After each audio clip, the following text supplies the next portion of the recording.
is Barbara. Hi, come on up, Barbara Reese. It's going to be great to talk to you, and I think it's particularly appropriate because here we've been talking about the dance of various things, and now we have a dance therapist here to talk with us.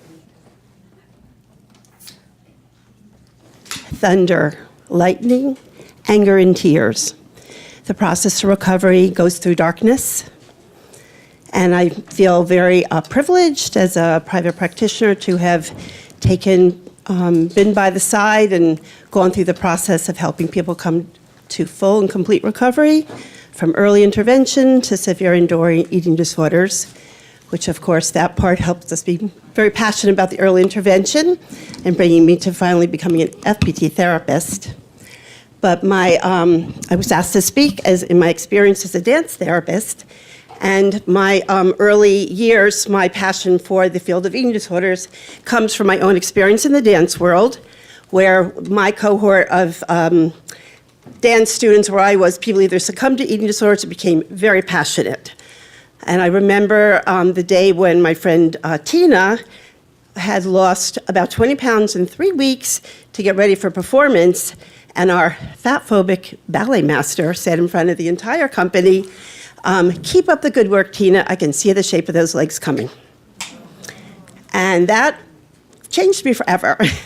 And again, we lost one friend during that time. I ended up going to the dance therapy world. Another friend of mine, Renata Selchowska, became like ballet director of Harkness Ballet and vowed that no dancer in her company would ever have an eating disorder.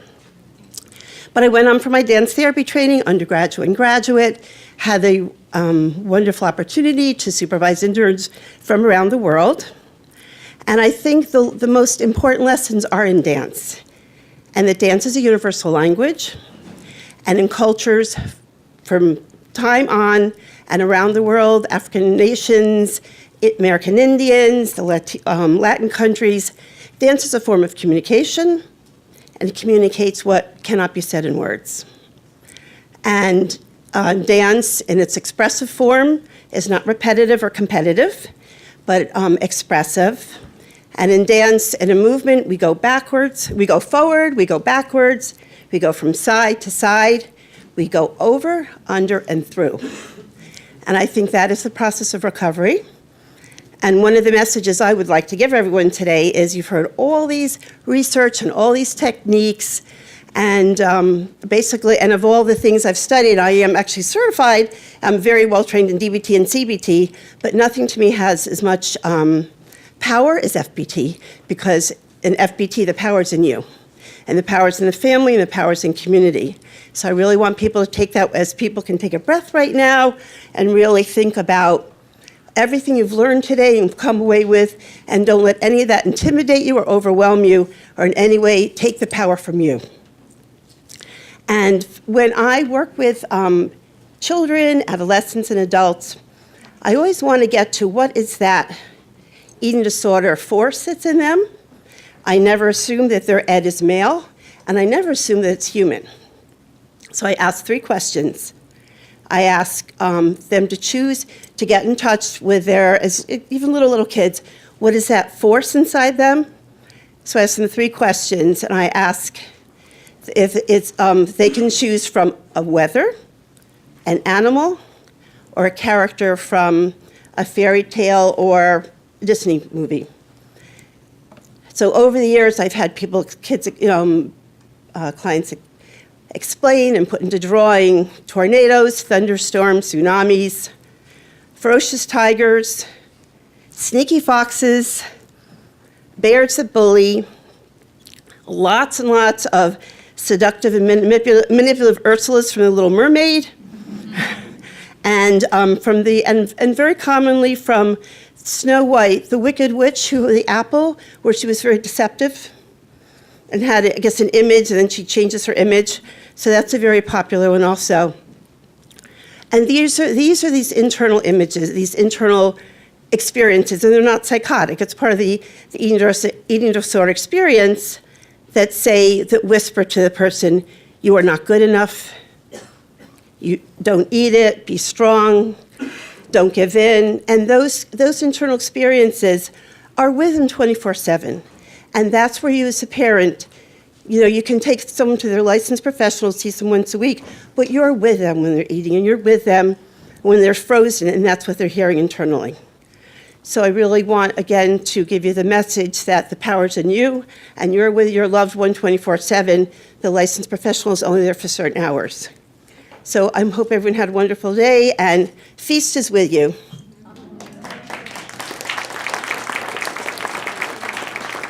Yes.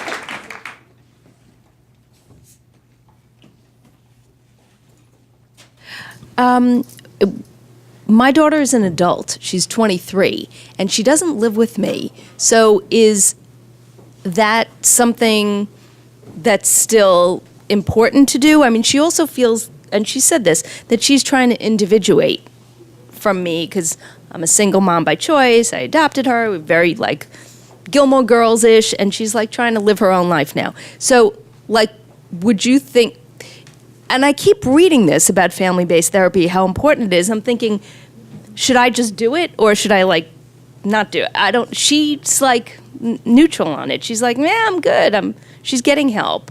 So I don't know if we should start something No. I didn't mean for anyone to do something that your child doesn't need. But just to understand the process of what they've gone through, where they might be in a much better place where that's not happening. Right? I'd like to point out something. So on all of your tables, there's some funny, pretty, colorful things. One of them might be good for you on this one, and it's earplugs. Because sometimes we cannot listen to the eating disorder. That's why these are here.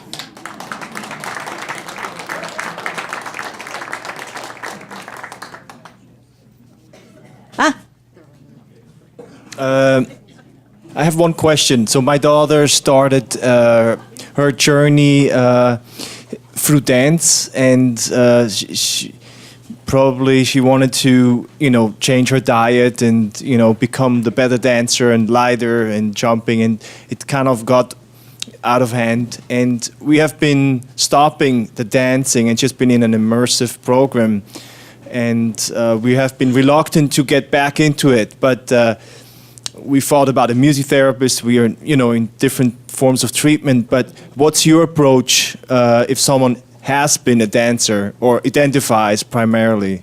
Well, I think you've heard a lot today about abstinence, and it's very important. There might be a time where if she was competitive with that, she may need to take a break from that.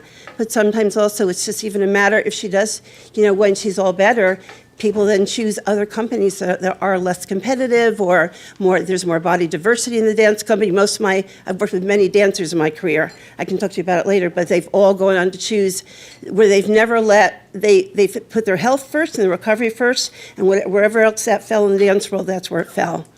But she might not be anywhere, I don't know where she is with that, but anything that's making her eating disorder worse has to stop, whatever it is. And then that's the creative process of getting back to something where health comes first and everything else comes second.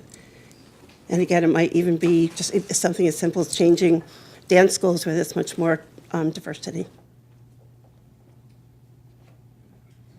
I thank you very much.